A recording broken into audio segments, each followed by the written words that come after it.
Hello students, welcome back with my another video. My name is Amir and I'm from A1 Coaching. तो students कैसे हैं आप सब? I think आप सब बहुत अच्छे से हैं और अपनी स्टडी पे फोकस करना आप लोगों ने स्टार्ट कर दिया है क्योंकि हमारे टर्म 1 के रिजल्ट भी बच्चों अब आने वाले हैं। तो जिन लोगों ने अच्छा पेपर नहीं हो पाया वो टर्म 2 के लिए तैयार रहे क्योंकि हमारा टर्म 2 भी अब पेपर होगा क्योंकि कोरोना के केसेस भी कम हो गए हैं। तो स्टडी हमें फोकस करना चाहिए क्योंकि इस उम्मीद में मत रहना कि पेपर नहीं होने वाला है। तो जो लोग इस उम्मीद में भाई तो अब तो स्टडी स्टार्ट कर दो क्योंकि स्कूल ओपन होना फिर से स्टार्ट हो गए हैं। तो अब हमें स्टडी पे फोकस करना है, ठीक है। तो चलो अब अपने वापस आते हैं कि देखते हैं कि हम लास्ट क्लास में क्या पढ़ रहे थे।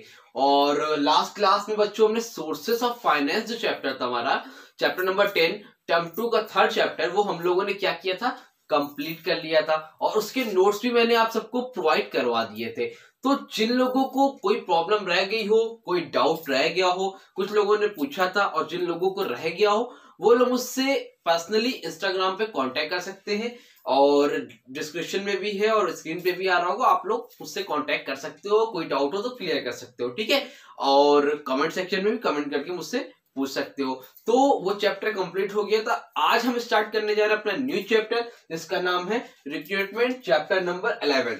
बहुत से बच्चों ने बोला भी था कि सर जल्दी स्टार्ट कराइए क्योंकि उनके प्री बोर्ड होने वाले हैं। तो बच्चों उसके लिए फिक्र मत करिए, मैं पूरी कोशिश करूंगा कि जितना सिलेबस आपका कंप्लीट हो सके मैं कंप्लीट करवा दूंगा। हालांकि मैंने एक डेट दी है 1 मार्च से पहले 28 फरवरी को मैं आपका सिलेबस कंप्लीट करवा दूंगा। बट तब भी मैं कोशिश करूंगा और जल्दी हो सके तो मैं और जल्दी करवा दूंगा, ठीक है। और जो नोट्स आएगा उसको नोट कर लीजिएगा, आप जो जैसे ही चैप्टर होगा तो इस चैप्टर का भी आपको नोट्स मिल जाएगा, ठीक है। तो चलिए स्टार्ट करते हैं और देखते हैं कि रिक्रूटमेंट क्या होता है।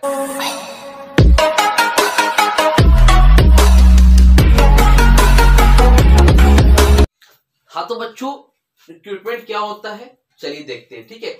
तो रिक्रूटमेंट का मतलब होता है बच्चों, आपने लोगों ने कभी ना कभी इसका नाम सुना होगा और अगर नहीं सुना है तो अब सुन लीजिए और अच्छे से समझ लिए, इंपॉर्टेंट है, पेपर में आने के इसके चांसेस है, ठीक है। तो रिक्रूटमेंट का मतलब होता है जब बच्चों कभी भी किसी भी ऑफिस में, किसी भी ऑर्गेनाइजेशन में, किसी भी विभाग में किसी भी चीज के लिए कोई वैकेंसी अवेलेबल होती है या फिर वैकेंसी आती है, मीन वैकेंसी का मतलब किसी पर्सन की नीड होती है कोई, ठीक है। किसी पर्सन की नीड होती है मतलब जैसे मान लो किसी टीचर की नीड है, किसी मैनेजर की नीड है, मतलब वैकेंसी अवेलेबल है। पुलिस विभाग में कांस्टेबल की नीड है, ठीक है। अलग अलग जगह पे जब जॉब की नीड होती है, किसी पर्सन की नीड होती है उस पर्टिकुलर जॉब के लिए, तो जो लोगों को, जो कैंडिडेट्स होते हैं जैसे हम हैं आप हैं, उनको इन्फॉर्म करना, क्या करना, उनको इन्फॉर्म करना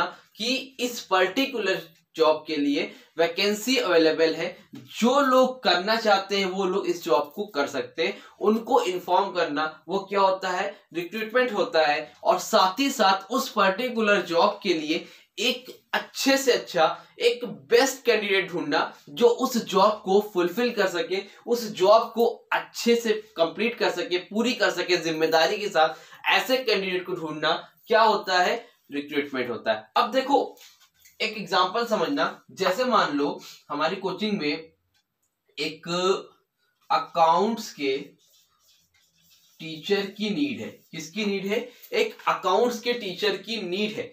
तो पहली चीज तो उसमें एक सारा क्राइटेरिया रहेगा, उसमें बताया जाएगा कि जो टीचर की नीड है उसके लिए क्या क्या जरूरत है। क्या क्या जरूरत का मतलब यह है कि वैसे बोल दिया गया उसमें कि जो लोग ने एमकॉम किया हो वही लोग फॉर्म फिल कर सकते हैं।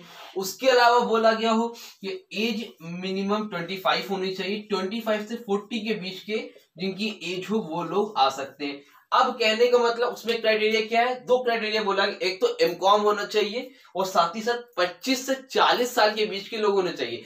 अब लोगों को इन्फॉर्म कर दिया, अब इन्फॉर्म कैसे करेगा, रेडियो से करे, एडवर्टीजमेंट से करे, टीवी से करे, जिस तरह से भी करे, बहुत से जरिए, पैम्पलेट के जरिए से करे, ऑनलाइन के जरिए, ऑनलाइन जो आजकल आ गए फेसबुक, व्हाट्सएप है ना, इंस्टाग्राम, उसके जरिए से नोटिफिकेशन डाला। तो किसी भी तरह से लोगों को इन्फॉर्म करना कि अकाउंट्स के टीचर की नीड है, जो लोग फॉर्म फिल करना चाहते हैं वो लोग कर सकते हैं। तो एडवर्टीजमेंट देखेंगे लोग, पेपर में देखेंगे, कहीं भी देखेंगे तो उनको मालूम चल जाएगा कि इस कोचिंग में, इस स्कूल में अकाउंट्स के टीचर की नीड है, ये क्वालिफिकेशन मांगा गया है, ये एज मांगी गई है। जो लोग इंटरेस्टेड पर्सन है वो लोग क्या करेंगे, इस जॉब के लिए फॉर्म फिल करेंगे। अब उसके बाद रिक्रूटमेंट का एक प्रोसेस ये है कि उसके लिए बेहतर से बेहतर एक परफेक्ट कैंडिडेट ढूंढना कि जो इस जॉब को फिलफिल कर सके, वो होता है। ठीक है, तो रिक्रूटमेंट का मतलब क्या होता है, एक नोटिफिकेशन देना, लोगों को इन्फॉर्म करना, उसके बारे में बताना कि हाँ इस जगह पर, इस विभाग पर वैकेंसी अवेलेबल है। जो लोग इंटरेस्टेड पर्सन है या फिर जो लोग इस क्राइटेरिया को फिलफिल करते हैं वो लोग इस फॉर्म को क्या कर सकते हैं, फिल कर सकते हैं, जॉब के लिए अप्लाई कर सकते हैं। क्लियर हुआ, समझ में आया रिक्रूटमेंट क्या होता है? अगर किसी को नहीं आया हो कमेंट सेक्शन में कमेंट करके पूछ लेना, या इंस्टाग्राम पे भी मुझसे कांटेक्ट कर सकते हो, डिस्क्रिप्शन में आईडी है या फिर ये दिख रही होगी आपके स्क्रीन पे, आप यहां से भी कर सकते हो। ठीक है, अब देखो डिफिनेशन क्या है, इसके हिसाब से भी देख लो और अच्छे से समझ लो। ठीक है, और इसको नोट भी कर लेना। जो रिक्रूटमेंट का मतलब होता है, recruitment refers to the process of, क्या लिखा हुआ अंडरलाइन किया हुआ ना, प्रोसेस ऑफ। रिक्रूटमेंट क्या है, एक प्रोसेस होता है जिसमें फाइंडिंग मतलब ढूंढना, सर्च करना पॉसिबल कैंडिडेट फॉर जॉब और अ फंक्शन, किसी फंक्शन के लिए या फिर जॉब के लिए जो एक पॉसिबल कैंडिडेट्स हो, जो उस क्राइटेरिया को फिलफिल कर सकता हो, जो अकाउंट्स पढ़ा सकता हो, या फिर जो उस ऑफिस में जो मैनेजर की नीड है उसको कंप्लीट कर सकता हो, उसको फिलफिल कर सकता हो, ऐसे लोगों को ढूंढना क्या होता है, रिक्रूटमेंट होता है, एक प्रोसेस होता है। साथ ही साथ रिक्रूटमेंट डिफाइन करता है, defined as the process of searching the for prospective employees and stimulating them to apply for jobs in an organization। तो एक क्या होता है, रिक्रूटमेंट एक प्रोसेस होता है, एक सर्च करना एक प्रोस्पेक्टिव एम्प्लॉइज को जो कि क्या कर सके, उसको जॉब को अप्लाई कर सके किसी भी ऑर्गेनाइजेशन के लिए और उसको जॉब को क्या कर सके, फुलफिल कर सके। तो ये डिफिनेशन है, इसका स्क्रीनशॉट ले लो।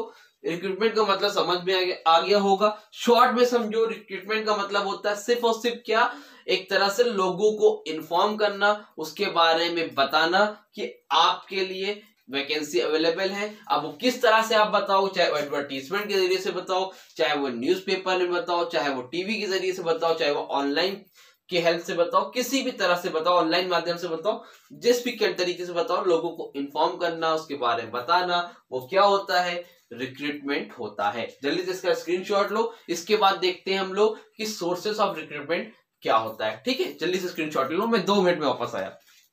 हाँ तो बच्चों चलिए अब देखते हैं कि सोर्सेस ऑफ रिक्रूटमेंट क्या होता है। रिक्रूटमेंट तो हमें समझ में आ गया, अब सोर्सेस ऑफ रिक्रूटमेंट का मतलब क्या होता है। सोर्सेस का मतलब क्या होता है बच्चों, जरिया। ठीक है, तो जरिया मतलब ऐसे कौन कौन से रास्ते हैं, ऐसे कौन से सोर्सेस है जिससे हम रिक्रूटमेंट कर सकते हैं। ठीक है, एक बढ़िया जो जॉब के लिए कैंडिडेट है, जिसको हम अच्छे से अच्छा पर्सन जो है ढूंढ सकते हैं, जो उस जॉब को फुलफिल कर सके, उस काम को अच्छे से कर सके। तो 2 तरीके हैं बच्चों। ठीक है, पहला तो है इंटरनल रिक्रूटमेंट, सेकेंड क्या है हमारा, एक्सटर्नल रिक्रूटमेंट। ठीक है, फर्स्ट क्या है हमारा इंटरनल रिक्रूटमेंट और सेकेंड क्या है हमारा एक्सटर्नल रिक्रूटमेंट। ठीक है, तो अब इंटरनल रिक्रूटमेंट का मतलब क्या होता है। इंटरनल रिक्रूटमेंट का मतलब एक तरह समझ लिए अंदर का आदमी, एक्सटर्नल का मतलब बाहर का आदमी।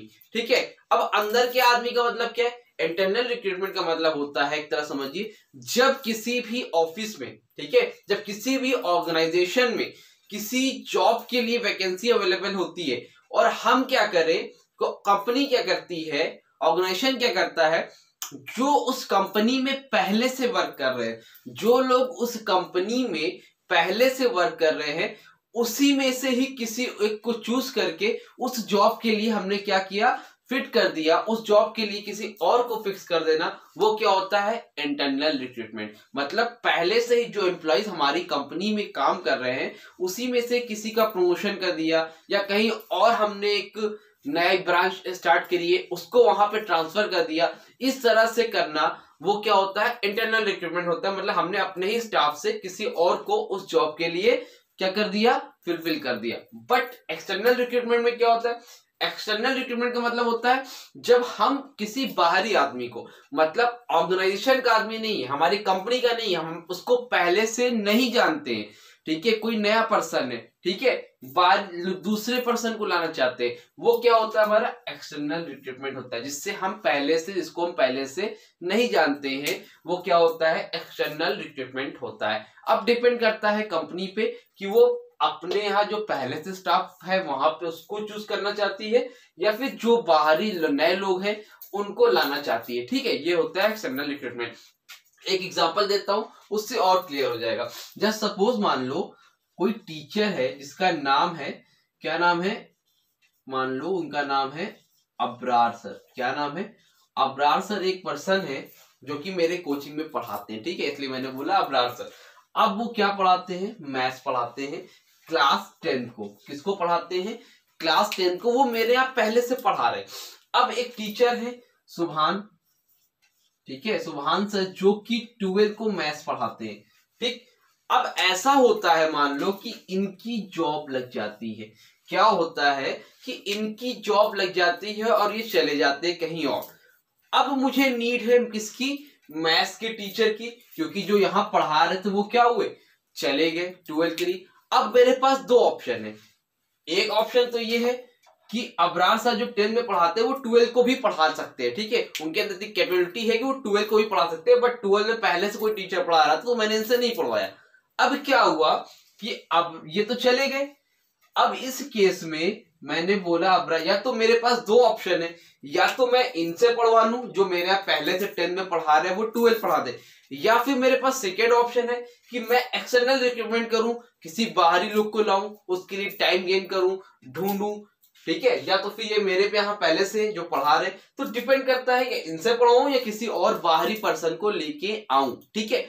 तो अगर मैंने इनको ही, अब्रार सर को ही जो 10 में पढ़ाते थे, उन्हीं से मैंने 12th में भी पढ़वा लिया मैथ्स, तो ये कैसा रिक्रूटमेंट हो जाएगा? इंटरनल रिक्रूटमेंट हो जाएगा, ठीक है। कैसा रिक्रूटमेंट होगा? इंटरनल। अब अगर मैंने इनसे नहीं पढ़वाया, कोई बाहरी पर्सन को लेके आया, ठीक है, उनका इंटरव्यू वगैरह लेके मैंने सिलेक्शन किया, वो कैसा रिक्रूटमेंट होगा? External recruitment. आई थिंक इस एग्जांपल के बाद अच्छे से समझ में आ गया होगा, ठीक है। चलो इसको मैं जल्दी से रफ कर देता हूं। तो अब देखो, इंटरनल रिक्रूटमेंट हमारे कितने तरह के हैं? 2 तरह के। एक्सटर्नल रिक्रूटमेंट कितने तरह के? 6 तरह के। एक दो तरीके के और होते हैं, बट मैंने 6 टाइप से लिखे हैं, ये इनफ है। पेपर में 3-4 पॉइंट लिख देना, लॉन्ग में आएगा तो 5 पॉइंट लिख देना, क्योंकि इंटरनल एक्सटर्नल दोनों को पूछेगा, 2 इसका लिखना, 3 इसका लिखना, काम हो जाएगा, ठीक है। मैंने इसलिए 6 बता दिए, ठीक है। और अब देखो, इंटरनल रिक्रूटमेंट कितने तरह के होते हैं? तो 2 तरह के होते हैं, 2 टाइप्स के होते हैं। फर्स्ट हमारा होता है प्रमोशन, और सेकेंड क्या होता है हमारा? ट्रांसफर, ठीक है। एक्सटर्नल रिक्रूटमेंट में क्या है? एडवर्टीजमेंट है, कैंपस इंटरव्यूज है, प्लेसमेंट प्लेसमेंट एजेंसीज है, रिकमेंडेशन है, कैजुअल कॉलर्स है, and last is direct recruitment. ये इतने पॉइंट्स हैं। इसका स्क्रीनशॉट ले लो बच्चों, ठीक है, जल्दी से लो, मैं 2 सेकेंड में वापस आया, बस ले लिया, ठीक है, ले लिया। तो अब देखो बच्चों, चाहूं तो मैं इसको भी बता सकता हूं, बट वीडियो लंबी हो जाएगी, तो इसलिए अभी स्टॉप करता हूं यहाँ पे, क्योंकि छोटी छोटी वीडियो में बना रहा हूं आप लोगों के लिए, ताकि आप लोग भी अच्छे से समझ सको, सारी क्लैरिटी आपको आ सके। तो यहां तक जितना बताया मैंने, रिक्रूटमेंट क्या होता है, इंटरनल रिक्रूटमेंट क्या होता है, एक्सटर्नल रिक्रूटमेंट क्या होता है, उसके पॉइंट से इसको नोट कर लो। इसी के आगे से हम पढ़ेंगे अपनी नेक्स्ट वीडियो में। और तो यहां तक देखो, कोई डाउट हो तो कमेंट सेक्शन में कमेंट करके मुझसे पूछ लेना, ठीक है। तो मिलते हैं बच्चों अपनी नेक्स्ट वीडियो में, और तब तक के लिए थैंक यू सो मच।